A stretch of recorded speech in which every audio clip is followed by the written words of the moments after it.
ഈ യൂട്യൂബും കാര്യങ്ങളൊന്നും ഇല്ലായിരുന്നെങ്കിൽ കൃഷ്ണകുമാറും ഫാമിലിയും എന്ത് ചെയ്തേനെ?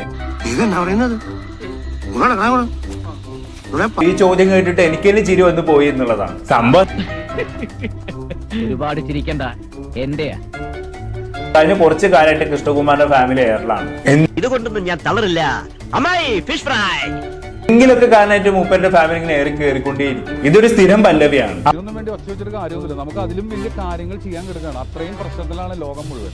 അത് മനസ്സിലാക്കിയാൽ മതി. ആർക്കും ഇനി പറഞ്ഞതിന്റെ ആവശ്യമില്ല. ആഹാന അമ്മൂമ്മയെ തെറി വിളിച്ചതൊന്നും ആരും മറന്നു കാണില്ലല്ലോ അല്ലെ? അമ്മൂമ്മ അതോടെ എന്റെ വൃത്തികെട്ട സംസാരം ഈ നാക്കിന്ന് പോയി. ഇനി ഏത് പരമ നാറിയുടെ വീട്ടിൽ ഉണോ എന്നെ ധൈര്യമായിട്ട് കൊണ്ട് വിളിച്ചതൊന്നും ആരും മറന്നു കാണില്ലല്ലോ അല്ലെ? അമ്മൂമ്മ തിരിച്ചും തന്നെ തെറി വിളിച്ചിട്ടുണ്ട് എന്നുള്ളതാണ് അഹാന അവകാശപ്പെടുന്നത്.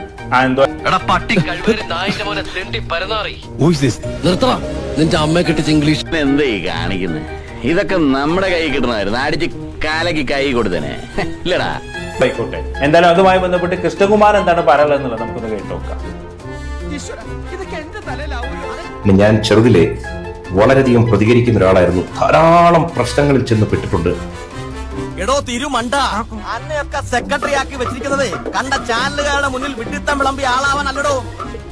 സീരിയൽ മേഖലയിലൊക്കെ എന്നെ വിളിച്ചോണ്ടിരുന്നത് കൃഷ്ണകുമാറിനെ.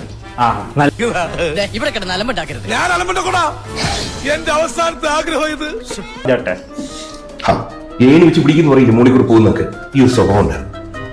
തലച്ചോറില്ലാതെയും ഒരു ജന്തുവിന് ഇത്രയും കാലം ജീവിക്കാമെന്നതിന് ഏക ഉദാഹരണമാണ് ഈ തിരുമണ്ടൻ.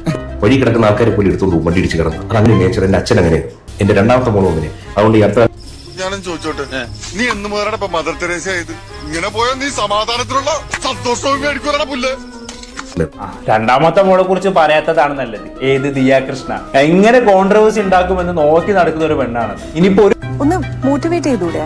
ഒരാൾക്കില്ലാത്ത കഴിവുണ്ടെന്ന് പറഞ്ഞ് മോട്ടിവേറ്റ് ചെയ്യുന്നതിലും വലിയ ക്രൈമില്ല.